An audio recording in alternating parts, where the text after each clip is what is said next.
In 2020, Democrats took full control of Washington. And it will give Democrats control of the Senate. Joe Biden has been elected. But Republicans stood up in the states. There was no blue wave. Democratic down-ballot disasters carried all the way to the state legislatures. Now, we're the last line of defense against the Democrats' socialist agenda. The ways we're fighting back are bigger than you think. All right, welcome back, and thanks for joining episode 16 of It's Bigger Than You Think, a conversation about the politics that most impact our daily lives. I'm your host, Annie Moore, and joining me today is the Republican nominee for Virginia Lieutenant Governor this year. Her name's Winsome Sears, and I'm super excited that you're here. I'm glad to be here. Thank you so much for all you've been doing for me. We're down to the stretch here. I'm glad that we're almost there. Not quite, but we're almost. We're in the final trek, that's for sure.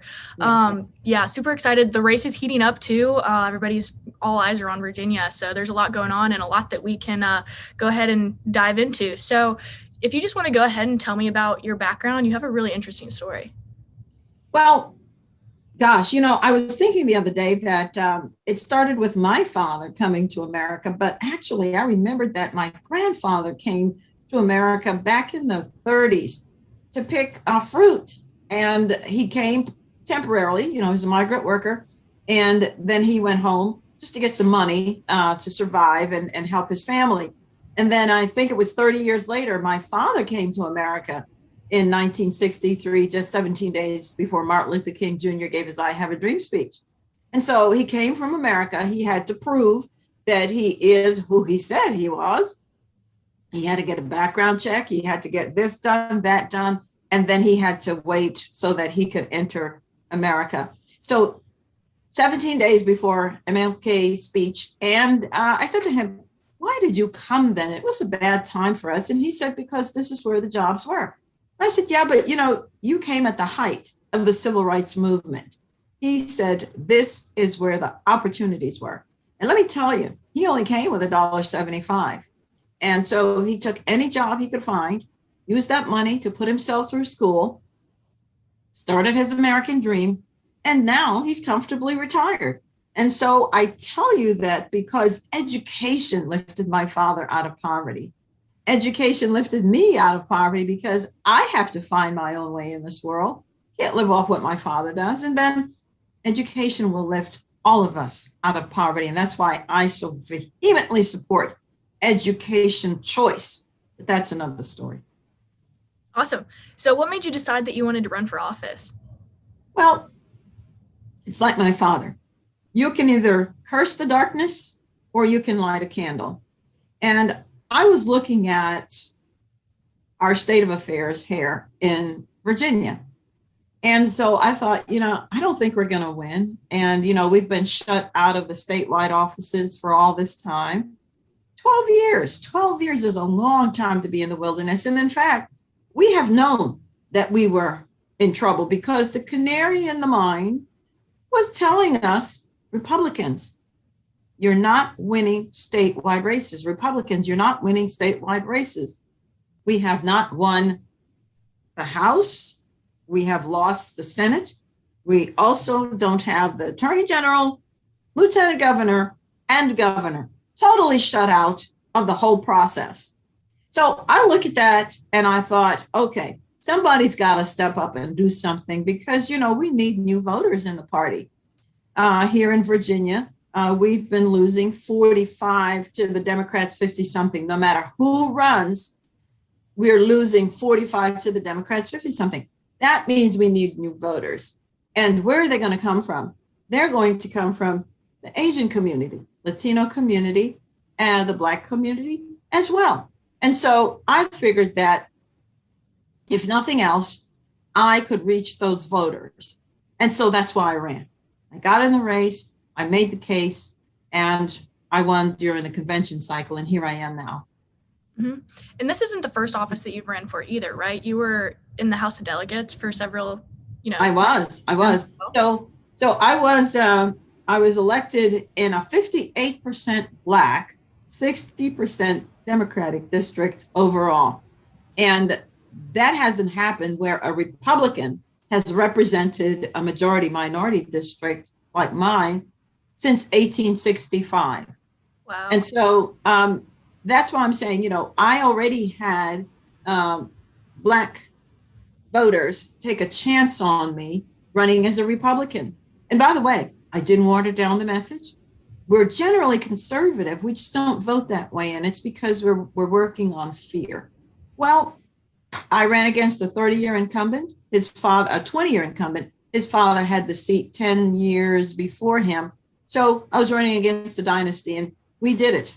I say we, because I can't do it by myself. Couldn't never have won that by myself. My volunteers, everybody, we put our hands to the plow and we got in. And we did a good job. We got some things done. If you win this race for lieutenant governor, No. When I win. When you When I win, race yes. for lieutenant governor, love that. You'll be the first woman lieutenant governor in Virginia's history. What's it like to be a trailblazer for, little girls who are going to look up and be like, oh, I can do that too? Well, I didn't get in the race to make history in the same way I didn't get in the race before to make history. It was just a matter of somebody has to do something, and then you realize that you're that somebody. It just happens that you're going to make history. So I am hoping that once you make history once you make history, it's history. Now, what are you going to do? Because you have to govern now. What are you going to do? What are you about? What are the policies that you're going to enact, et cetera, et cetera? How are you going to work with everybody? So I would like the little girls, and and I'm an immigrant as well, and whatever else I mean to people, to say to themselves, well, if Winsome can do it, I can do it too. And as I tell little children when I meet them, I say, do you know what I did to get here? I stayed in school and studied. That's all I did. I didn't do anything special. So that means you can do it too. You don't have to do anything special. Stay in school and study. So that's what I hope they will see. And by the way, when I win, I intend to continue working as if I'm running for office, because we're going to have to build the party. We have work to do. We have to govern, certainly, but we have work to do to build among these groups. So the RSLC, we recently announced this initiative. It's called the Right Leaders Network, to expand on our efforts to recruit more conservative women and minorities to run for office, because, we have to have people who reflect their communities in office. Why do you think it's important to grow the tent of the Republican Party as a whole? Well, for the very reason that I spoke of earlier. We are losing in Virginia 45. We can't get across the finish line. And that's because we don't have the voters that will help us. But this is not just about Virginia. This is about our party as a whole, nationwide. We have to bring in the new voters. It is, you try to figure out, how is it that the Republican Party that came into being to get rid of slavery now it doesn't have the numbers of Black voters and other minorities so that we can win. And we have the better ideas. We believe in capitalism, that it works best for all of us. The other systems, the economic systems, don't. People are running away from societies, from cultures, from countries that employ those other types of isms. Even the Democrats love capitalism. They don't say that, but that's what got them where they are. And so we have to grow the party. Otherwise, we're not going to win any more elections. And we have the better ideas. And we'll talk some more about that. Yeah, you're absolutely right. That goes right into my next question. How is your and Glenn Youngkin's platform and agenda different than what the Democrats in Virginia are proposing? Well, I began my campaign on education simply because, as I said to you, education was the number one factor that pulled my family out of poverty. And I was vice president of the State Board of Education, so I know where to look for the scores. Education, we know, will help people. Education doesn't tell you, well, I will give you the fish and then you're dependent upon me to ensure that you continue to live. Education is you being not fed the fish, but learning how to fish, and then you can feed yourself forever. You don't need a political party to do that. So we believe in education choice. I have to tell you, I knock on doors everywhere. I am in a Black community, white community, Latino, everywhere. Not a one person has said to me that they want, for example, CRT. Not a one. I am in public housing, knocking on doors. You know what they say to me? Their children are not learning. They want the money so that they can decide where their children should go. And think about it. Think about it. In business, your customers vote with their feet. They either come or they don't. It should be the same in education. It is interesting that if we give the money to the parents to make that decision, they're not going to send their child to the school that they're currently attending. That tells you something. Why should I force a parent to send their child to a failing school? Not going to do it. The child has one opportunity, no do-overs. And then when it comes to business, we have totally different ideas on business. We believe in the right to work. I don't have a thing against unions. My father was a union man. My grandfather was a union man. But what we believe is that you work for your money. You work hard for that paycheck. You ought to be able to decide whether you wanted to give it to an organization or not. And so we have the Virginia Economic Development Authority. They have already projected, if we lose the right to work in Virginia, you can kiss $11 billion goodbye. We're going to lose that. And on top of that, it's going to cost us 40,000 jobs. We can't afford that. We've already been losing in Virginia companies to border states. North Carolina has grown much more than we have in Virginia. Tennessee, my God, Tennessee just was the wonderful recipient of that new electric Ford plant. That plant is going to be 6 miles long, thousands of jobs, billions of dollars to the economy there in Tennessee. And we should have gotten that. But I believe they looked at our political climate and made a different decision. So we can't afford to lose any more jobs. We can't. The business cycle must be such that, and the environment must be such that it is welcoming. And then we could talk about the police. We don't want to defund the police. We're not crazy. Who are you going to call when your home is broken into? Who are you going to call when you're being assaulted? And in fact, a poll recently showed that 80% of Black people do not want the police to be defunded.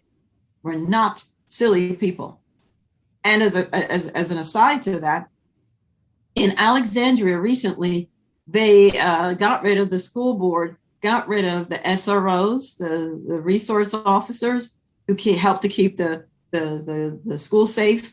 And I've got to tell you, that was about maybe 2 months ago, $840,000, I believe, that they have reallocated to a school nurse, a mental health counselor, and somebody else.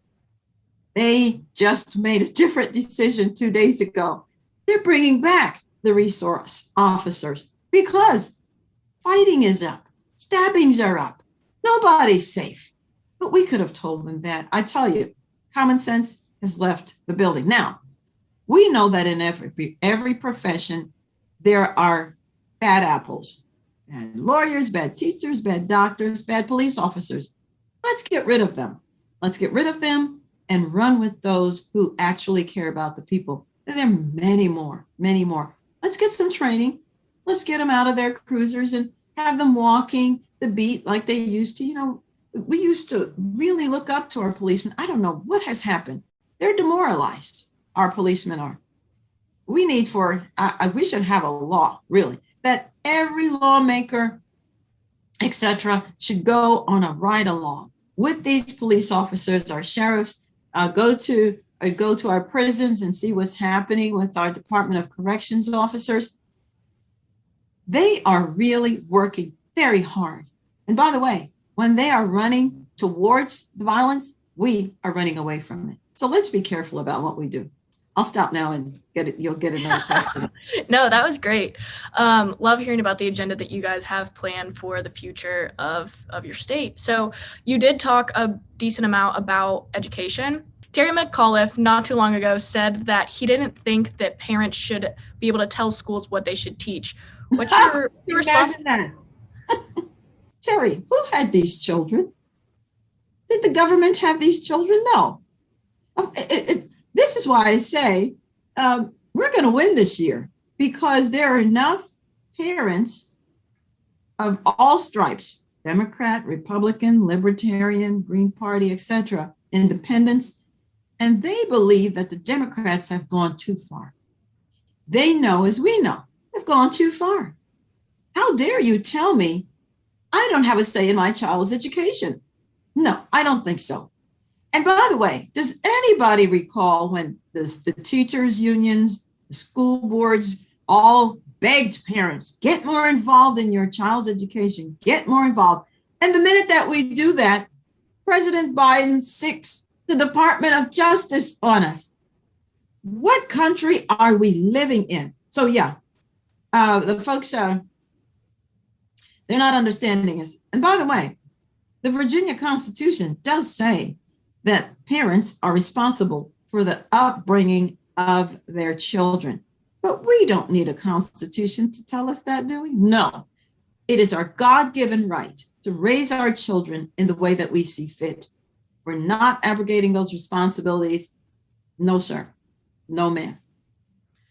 Another thing that you really hit on was the defund the police movement. You're a veteran and a former Marine. What do you think of the movement as a whole? You've hit on that a little bit, but how would your agenda remedy some of the things that the Democrats in Virginia have passed that's very anti-law enforcement? Well, I'm going to make a quick correction. Once a Marine, always a Marine. Hello to my Marine veterans. By the way, hello to all of you who have served our country. And by the way, hello to your families, because they also meant sacrifice because you were not there. So we thank you all, and thank you our first responders as well. You know, we have to make sure we don't get rid of qualified immunity. It's a big deal. Qualified immunity, of course, would mean that the law enforcement personnel would be subject to have their assets taken, et cetera, et cetera. Here's the thing. These men and women in law enforcement, they are making snap judgments based on what they're seeing. It's in quick time. They don't have time to process too much what's going on, because they have to go on what they see. You know, when I was in office, qualified immunity would have applied to us. We have time as lawmakers to deliberate laws. So if we're not going to get rid of that for lawmakers and other state employees, qualified immunity, then we're not going to get rid of that for police either. And yet we have time to deliberate. The law enforcement officers, they don't. We're going to protect our men and women. We're going to ensure that their rights aren't encroached upon, that their families can believe that they will come home tonight. We're going to pay them more. We're going to get some training. We're also going to do reciprocity agreements with other states, or we're going to make sure that they're more enforced, because we don't want the bad apples from other states to come in and destroy our force once again. We can't afford that. So we are going to protect our law enforcement. Because if you don't have that, our communities aren't safe, our schools aren't safe, our neighborhoods aren't safe, and businesses will not relocate to an area where their employees are not safe. Yeah, that's absolutely right. And you're starting to see that as more cities have actually defunded their police in, different states across the country that are, led by liberals.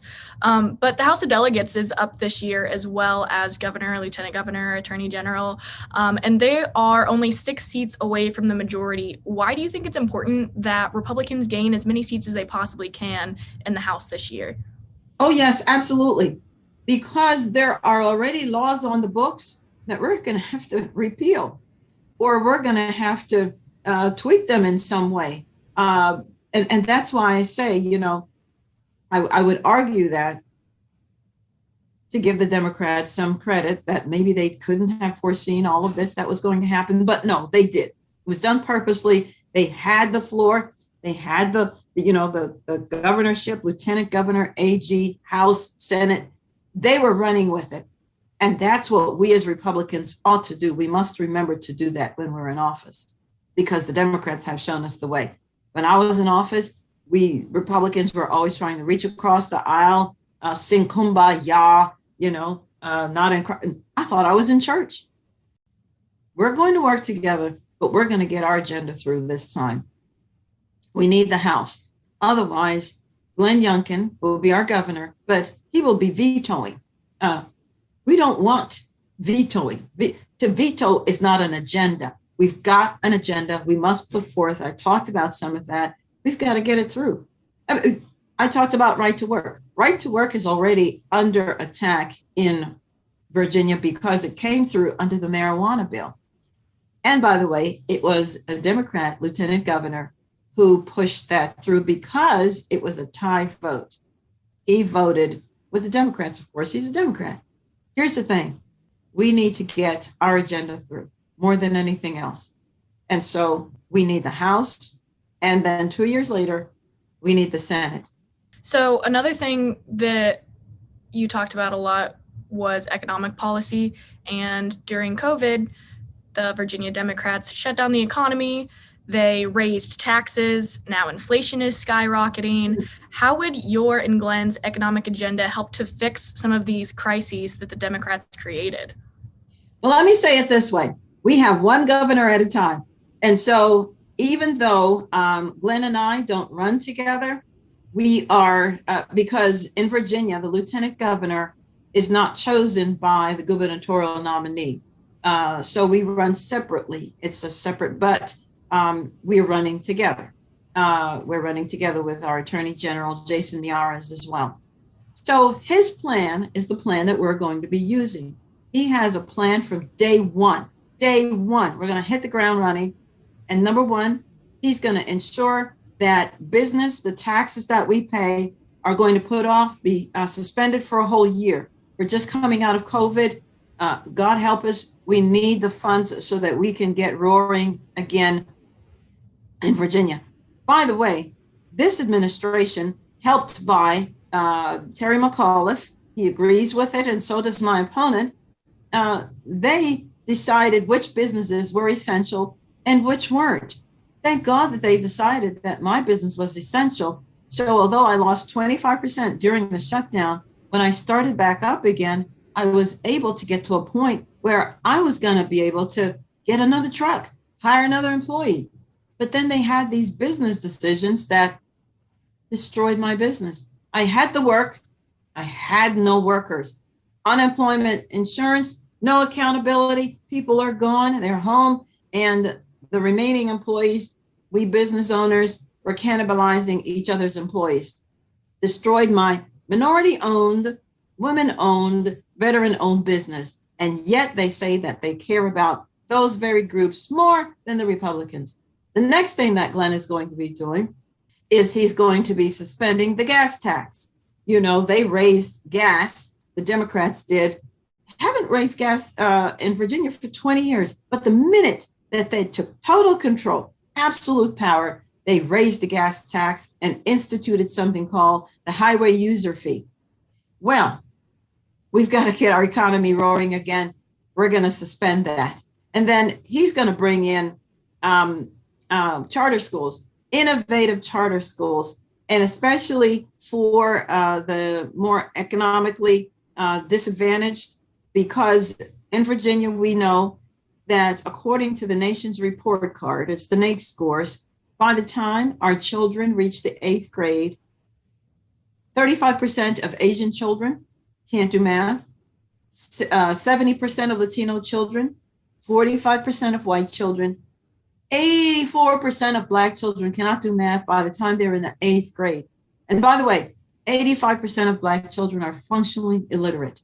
The school to prison pipeline has started, so says the NAACP. They ought to know. And so we've got to change things. So Glenn is going to have these charter schools that we're going to open up. You know, In North Carolina, I believe there are 180. In Maryland, 140. You know how many we have in Virginia? 8. It's ridiculous. We've got to do something. So there's a lot that Glenn wants to do, and I could continue. But, and by the way, it's not going to take him 4 years to figure this out, because this is what he does. He knows how to spot a good deal, how to spot a bad deal, but more importantly, how to make a bad deal better. He can do that. When this episode airs, it's going to be about a week out from Election Day. If you could tell Virginians one thing right now, what would you tell them? Virginians, I want you to come with me to the future, because the leaders get to the future first. I want you to consider that in Virginia, our children will be learning on grade level. That in Virginia, we will reduce the demand on welfare. That we will have more people in their homes, their own homes, than in public housing. That those returning citizens who are formerly incarcerated will have had the opportunity to get an education while they're incarcerated. They will have the counseling that they need so that they can come back on the outside and be mommies and daddies to the people who most need them, their children. They'll be productive members of society. We're no longer going to be at each other's throats, Black against white, against Latino, against Asians. We must not allow political parties to divide us. Right now, they are using the historical abuses that we have suffered to try to advance a nefarious agenda of division. Folks, this is not 1963 when my father came to America. We can live where we want. We can eat where we want. We own businesses. We own the water fountains. There's so many billionaires. We have had a Black president elected not once, but twice. And then there's me. I'm an immigrant. I am not a first-generation American. I was born in Jamaica. My father brought me here when I was 6 years old. And so here I am running for the second highest office in Virginia. We can do it. We can make it. We don't need a political party who's going to save us. We will save ourselves. Thank you, and God bless you. That was great. Appreciate you so much for joining us today. Thank you. I know you're crazy busy right now campaigning and everything, so we definitely appreciate you sitting down and taking the time to have this conversation. I think it's been very insightful. So good luck with your race. I'm so excited for you. I wish I could vote for you, but unfortunately I'm registered to vote for DC. I might need that. You don't want to move to Virginia? Well, we'll see how the elections go in November. We're going to win. Yes, you are. All right. Thank you. What happens. Yep. Thank you so much. Thanks everybody for listening. And don't forget to subscribe to the podcast on whatever platform you're listening to. And always remember that state politics have impacts that are bigger than you think.